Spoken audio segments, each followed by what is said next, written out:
is The Spotlight, where we turn the spotlight on the arts. I'm Kevin Perry, your host for the show, and we thank you for tuning in once again. We have a very exciting show planned for you as we turn the spotlight on the arts and the arts as curriculum. But before we do that, I want to first of all tell each of you thank you for supporting our bands during this marching season. There are a few more football games left, so we want you there to continue to cheer those bands on as they perform. We believe that football games don't start until after halftime, so please join us there. In addition, we want to congratulate the Fort Pierce Westwood High School and the Treasure Coast High School marching bands for their excellent rated performances at Marching Band Assessment. In addition, we'd like to congratulate Centennial High School, Central High School, and Port St. Lucie High School for their superior rated performances at Marching Performance Assessment. Congratulations to each of those groups. Also, we want to take a minute to invite you to Centennial High School on November the 21st as the Drama Department presents Broadway Cares. It's another opportunity for you to enjoy the arts in St. Lucie County, performed by St. Lucie County Public School students. We look forward to having you there, and we thank you for supporting us. And this morning, I want to introduce to you our awesome guests. They are professional developers, instructional support specialists, Allison Barajas and Jane Whitaker. Welcome to the Spotlight. Good morning. Hello. It's exciting to have you with us. And Allison, this is your third time and you keep coming back. We're really excited because this morning we're going to take a different twist as we talk about the arts and the arts being curricular, not co-curricular or extracurricular activities, as many people tend to think about them. But before we do that, Jane, would you introduce yourself and give us a little bit about your background? Sure.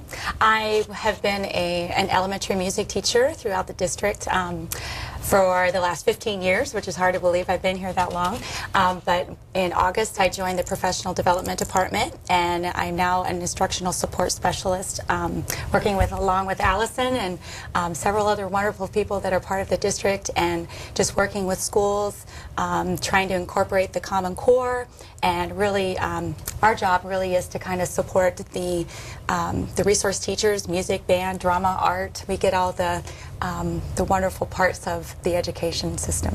So you guys have fun all the time. We do, and love it. Allison? Yes, I'm Allison Barajas, and I'm so happy to have Jane on board with our PD team because, you know, for the past couple of years, this is my third year in professional development, curriculum and instruction. I've been sort of the arts specialist, and now it just speaks to the ways that St. Lucie Public Schools support the arts and see the value of it, not only as its own curricular subject, as you said, but the way that it connects and enhances all other subjects. So, you know, seeing that now Jane coming on, she's a music specialist, and now I have more of the visual and performing arts. It's really exciting. This is my 11th year in St. Lucie County, which is hard to believe as well, because I look so young. The whole world is a stage, Allison. We were having a little too much fun before the cameras started rolling, just reminiscing on the spotlight. But, you know, I was a drama teacher, dance teacher, but I had a visual arts background too that stemmed through the theater with scenic design and stage makeup and architecture and things. So I also taught visual art here in St. Lucie County. I'm also National Board Certified in Career Technical Education. Within the national boards, there is not really a visual or performing arts designation, which is something that, I mean, eventually, as they seem to, as we've been saying for years and years, recognizing the value of the arts, eventually they'll say, oh, we're going to add an arts subject. But right now we fall under the communication side of career technical. So I got to have a diversity of experiences here in St. Lucie County, but what we're doing now, the way that we're able, Jane and I and our team, to be involved in, you know, basically mapping out curriculum with standards and instructional strategies and bringing this to teachers, and it's really exciting, and every day is kind of new, and it's very important work. We love it. Now, I know that you all both have an artsy background, and I know that you spend a lot of time on the instructional area. But outside of work or even at work, do you have an opportunity to participate in any of the arts inside or outside your work time? I actually do. I am the youth musical theater director at Indian River State College's Performing Arts Academy, and I get a chance to work with students from all over our community, and we're actually getting ready to put together Aladdin this weekend. So this is just a great way to teach students the outside knowledge of what it means to be a part of the arts and building teamwork, building character, teaching them the etiquette of the theater, and so many elements that encompass what we do in the arts and really support what they do. And these are great students. A lot of them are within the classroom just excelling, and I think a lot of it has to do with the support of the arts behind them and that discipline that it teaches. So I think Allison would probably agree with that. Absolutely. So.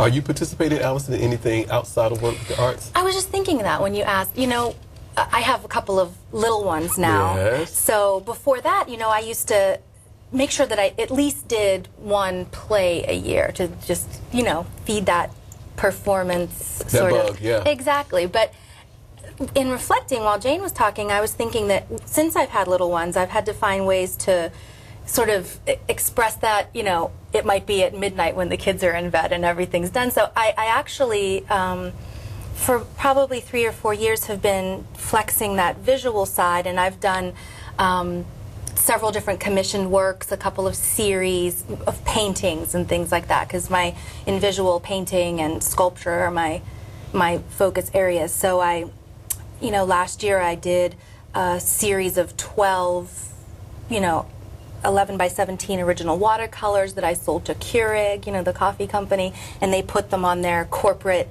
monthly mail, things like that. So things that I can work on at midnight, in the witching hours, in the wee hours of the morning. Ladies, tell us this. There has been years and years of research that talks about why it is important for students, for children, to be involved in the arts. Tell us what that research is actually saying. Well, I think that we've mentioned this a few times on here, and what Jane just said about her performing arts kids, it's not a coincidence, or her performing academy students, that she notices that they excel in their other subjects at school. We've talked about the research. This is not our opinion. This is not our observation. The research shows that students who are involved take on more leadership roles. Students who are involved are more likely to participate in science fairs and history fairs. Research shows that they are more likely to be that overall high-achieving student. When I was thinking about today and what we were going to be talking about, how it's a core piece of curriculum and how connected it is, I was thinking about another aspect that I'm involved with my position, which is STEM education. It's science, technology, engineering, and math. And I think there have been some shows on our WLX TV that have highlighted STEM, and it's a huge initiative, not just for our county but the nation. And I was speaking with Dr. Lynn Howard, who was here doing some STEM work with our teachers last week, and we were talking about how it's kind of a 50-50 split around the country right now, whether there's STEM or STEAM. Exactly. And STEAM would be science, technology, engineering, art, and math. And if it's that much, I mean, if that 50% at least majority is including the arts within that package, science, technology, engineering, art, and math, I mean, that's significant.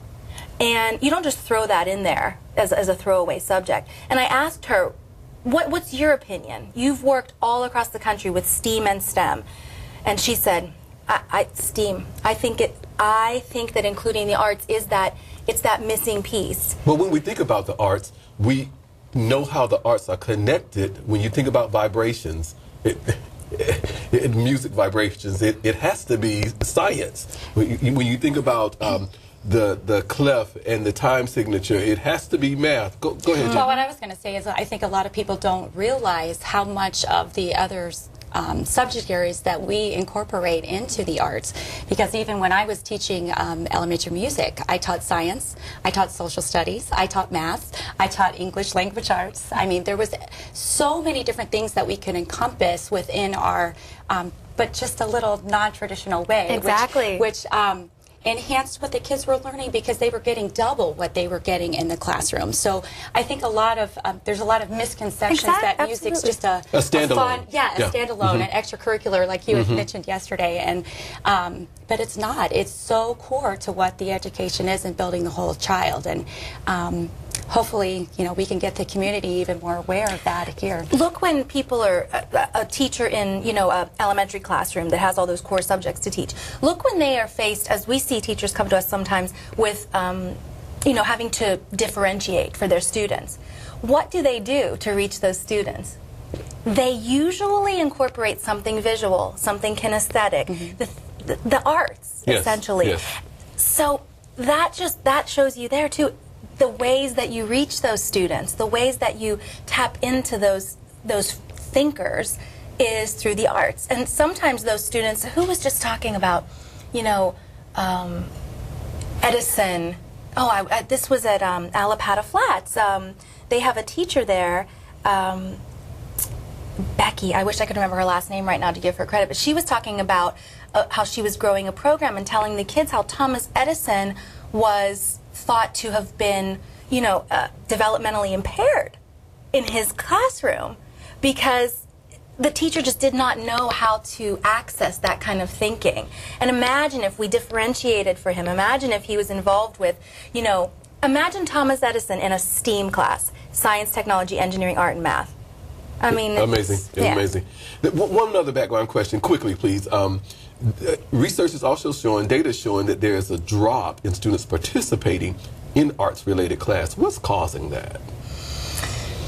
Well, I know one reason, at least from my experience in teaching middle school and high school, and this is just because of the way things are mandated.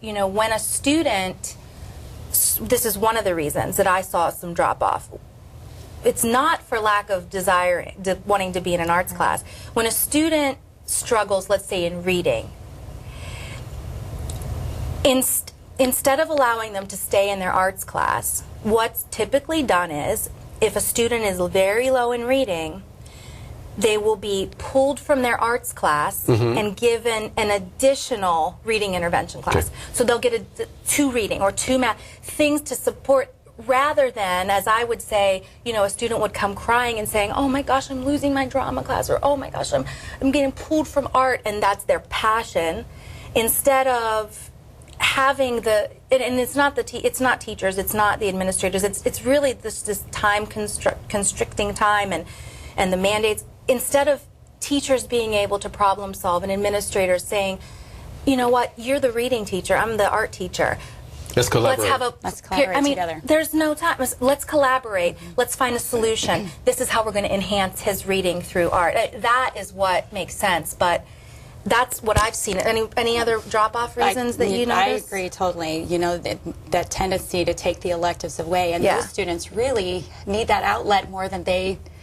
Well, I believe that the arts are why students really come to school anyway, and that it's the hook that grabs them and makes them continue to come. But that weaves me into the job that you guys are doing, because your job deals with helping teachers deliver quality instruction. It does. So what is this framework of quality instruction? What is this Common Core standards? Haven't we always had standards in the arts? Tell us about the framework first, briefly. Well, I love what you said about we've always had standards in the arts, which is so very true, and I think a lot of people don't really understand that when they're outside the arts element. But for years, for as long as I can remember, arts have been adjudicated and had rubrics that we follow with competitions. Yes, I love. Did you hear in the intro how he said the band performance assessment? Yeah. I love that you said that, and it's like, oh, what's this new band? No, it's not new. Yes. It's been around for years. Yeah. I mean, this is as long as I've been teaching. Standard, there's always been a rubric that they've been evaluated by. This quality framework that we're working with has basically 4 domains, 60 elements, 41 in domain 1, and it's grounded in over 60 years of research. Yes. Okay, and the quality instruction are just strategies, basically, we can think of them that way, that help teachers deliver the best instruction. Am I right? Exactly. To our and there's different, this is our framework. It started from, every district has a little bit of a different take, but it's you know, again, the state mandated you select a body of research, and we had The Art and Science of Teaching by Robert Marzano. It's a book, but it's, as you said, a synthesis of 40 plus years of educational research. And, you know, any teacher that's watching the Spotlight right now will know what the framework is, because it's a huge part of it. It's not the framework, it's the framework because it's part of everything that we do, from planning to teaching to everything. But for someone in the community watching, I see you have your book there. Can I borrow it for a second?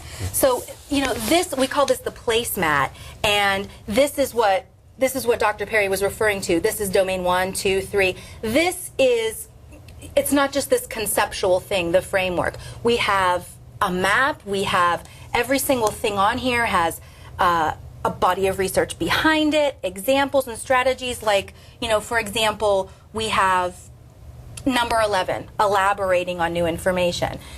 It's not, the teachers don't just get this placemat and have a stamp there with number 11. We have entire pieces of development and resources for them in regard to every single element. You help them understand the pieces of the puzzle, if I may. Exactly. So if we need to come in and say, if it's a brand new teacher, hey, let's see your plans. We can help you plan. You still feel intimidated by it? Let's come in. We can co-teach. So you can break it down element by element. For you. Exactly. You need help on how to elaborate?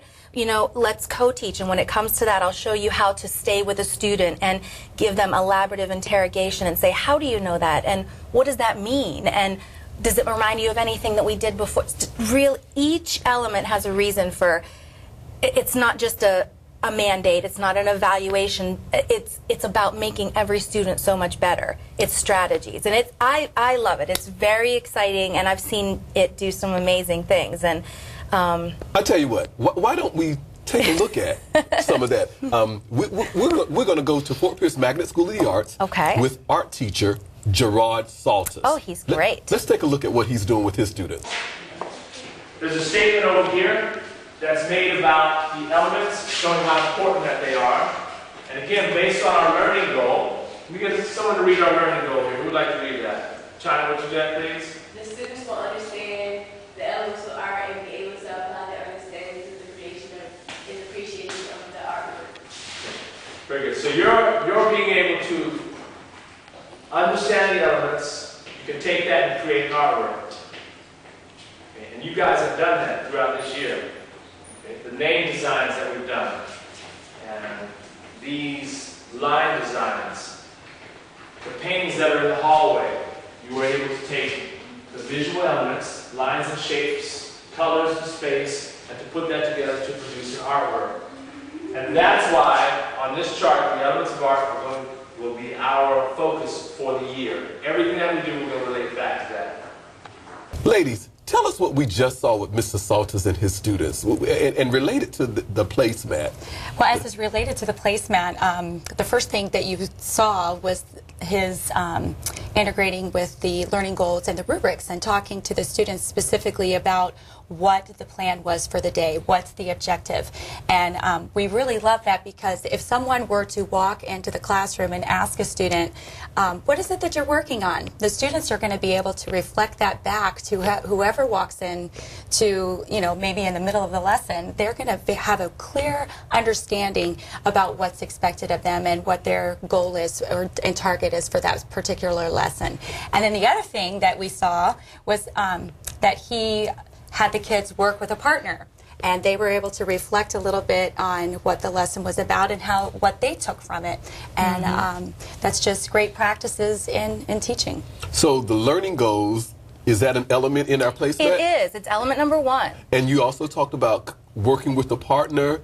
Is that also in the quality instruction framework? It is, and it's in several different places. And I think what Mr. Saltis, if this was new knowledge, this is something we call element 7, organizing students to interact with new knowledge. But it's not just with new. There's another element 15 for when they're deepening knowledge. So it's not isolated uses of elements. It's you're using them. That's why it's the art and science of teaching, because there's a science behind it. It's research-based. It is research, but the way that we use it, like a palette, you know, it's like not just pure yellow and pure blue. It's, you know, combinations and the way that as you're teaching, you use those. So teachers, all teachers, music, art, dance, and drama, the arts, visual and performing arts, as well as our social studies, science, English teachers, they all start their lessons with learning goals. That's right. So kids know and understand Yes. what it is that they're learning and what they're supposed to be able to do. Yes, Did I they get that should. right? That's exactly Yes. right. Cool.